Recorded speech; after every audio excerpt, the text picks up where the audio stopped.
somebody invites you to show your work, show it. Because that exposure is worth more than the sale price of any work of art.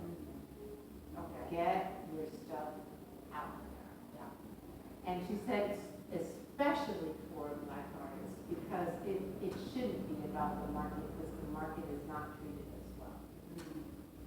But the opportunity to show, she was like, doesn't matter who it is, as long as there's going to be an audience. Show the work. And I have followed through on that. I really have. I almost got burnt once. Yeah, it was a very scary thing, but you know, I believe that the higher power has my best interests at heart. And I said, if those paintings never come back to my studio, there's a reason. Yeah. They came back, little by little, but it was the most excruciating time because I lent it out to a gallery in Missouri through the mail, through FedEx. Oh my gosh. It was at the beginning. Paintings, 6 of them, which I still own. Yeah, I still own the 6 of them. And then the gallery shut down. Oof. And I mean, it was beautifully hung.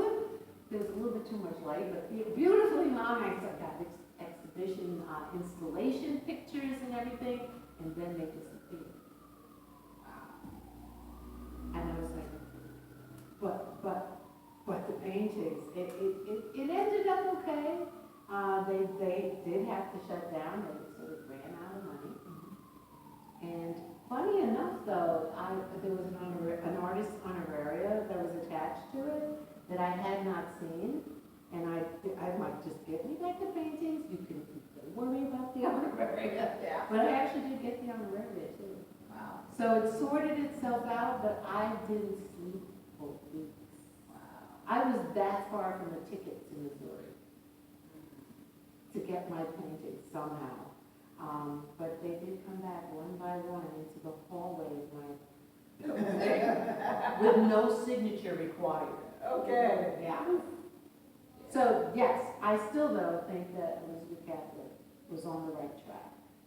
Sure. You have an exhibition opportunity that will include an audience, show the work.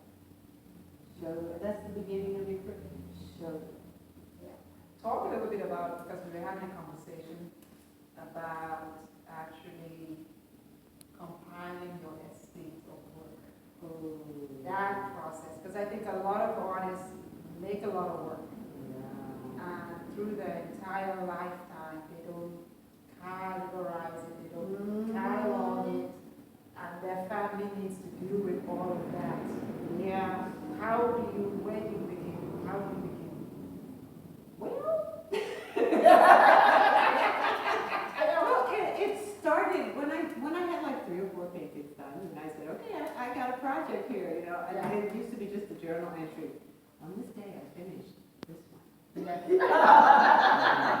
Close the journal, you know, it's a pencil. Yes. And then they got a little bit larger in number, and I made an Excel file. Okay, that's the next, okay. You know, so I have, and then I've been trying to keep track of where they go, where they've been shown, if they've been collected, when they were collected, at the person's address if I have it, that kind of thing. But it's gotten to a point now where my collection and my paintings are overwhelming. Like, I collect art. Yeah, I know. It's mostly work on paper or things that I've actually found fabulously on eBay that nobody paid any attention to. There's a few of those. Not many anymore because eBay is just not the flea market it used to be. You know, people just know too much or think they know a lot. Yeah. Anyway, so now I'm using Artwork Archive, Okay. which is an online database that asks you all the questions that I tried to do on my own. Okay. And it's working for me. Yeah. And it is actually very affordable, like $40-something for the year. But you can put hundreds upon hundreds of things in there. And if the house burns down, please don't let the house burn down. If the house burns down, it's online. Yeah. I mean, that's like, I have been resistant to the idea of using the cloud, Yeah. just because I don't know who has access to the cloud. I mean, I just have problems with the cloud. But in the end, when you have a massive database, trying to make sure that your laptop doesn't melt down with that fire, that kind of, I just need to sleep. I sleep really well because I have stopped trying to maintain everything all by myself. Yeah. So that's a plug for Artwork Archives, but there are many databases that are online. And the thing is that you can just log on to a few, Yeah. or when something new is finished or something new comes into the collection, just log on, put it all in there put a picture of it in there, because if you have insurance on your apartment's contents, it's there. It's there. All right, anyone have any questions? I guess let me ask the present audience that is here, because I know there's an online audience. Let me actually see if anyone has any questions that is online. Thank you so much, the two of you, for being so animated. Smiling and laughing in all the right places. Yes, please, ask away. Okay, so, I mean, thank you for having me also. I was like wondering, how do you choose the masks? How do I choose the Yeah, mask? to use with the photograph, which photo to use with which mask? And then, how do you choose that? Well, first, I have a lot of masks embedded in my mind because I teach African art and I collect African art, and I have a pretty decent library of African art books. So I have them in my head. So very often when I see the figure, I can envision the mask. And there have been a couple of times where I have had to, I did a Cassandra Wilson piece, and I couldn't make up my mind. So I would put it in Photoshop. I would scan the image, put it in Photoshop, and then start, like my favorite dog. Try this mask, until I saw the one that worked. And that was more doable when I was actually painting the mask. So these are painted on paper. So what I did was I would cut the silhouette of the mask out, attach it to the canvas, because I wanted them to be two separate entities that I put together. So all of these masks are actually painted in oil, but on paper. So I would spend time thinking about the sheen,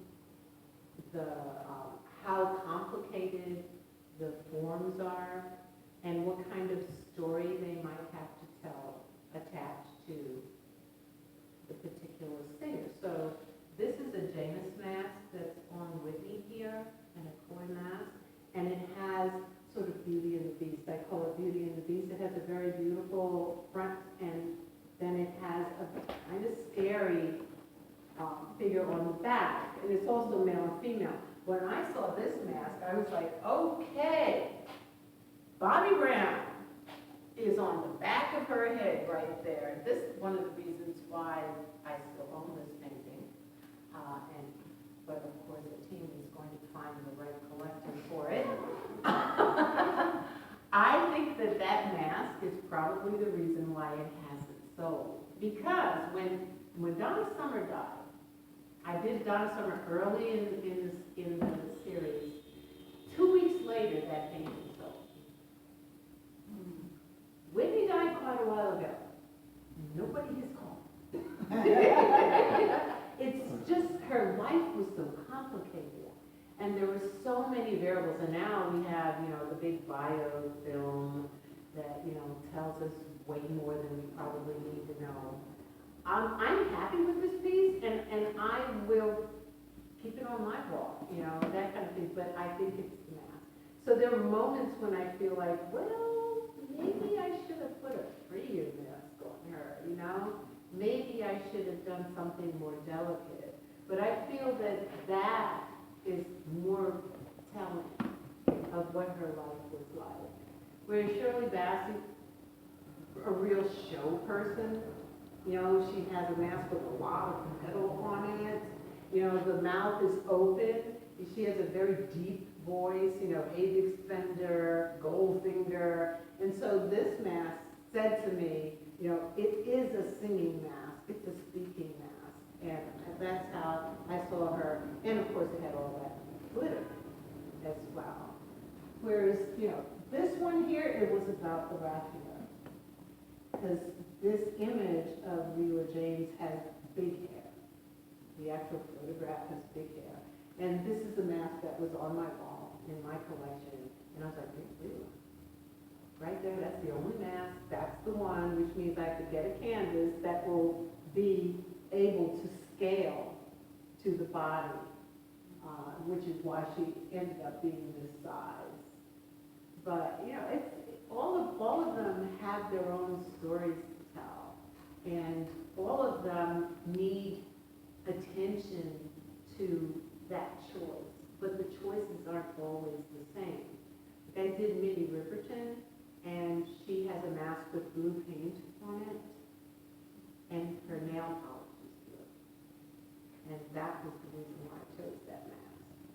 Because aesthetically, it had the flow between her blue nail polish on her toes and her fingers, and the flow of the mask on her face. So the aesthetics don't always line up with the same story. Each one of them have a different story to tell. All right, I want to thank you all for being here. And next week, we will have another art talk about Margaret. Yes, without me. Without me, which I am so excited to be in the audience. So I want to thank you all, and the show is up until July 13th. Please stop by. Also visit our website at calabargallery.com and come buy art, because that's always good for a gallery, and that's also always good for an artist. Yes, and if you do, you'll get to meet me too. Because I'm inside of all of these paintings. Thank you. Thank you. Have a wonderful day. Bye-bye.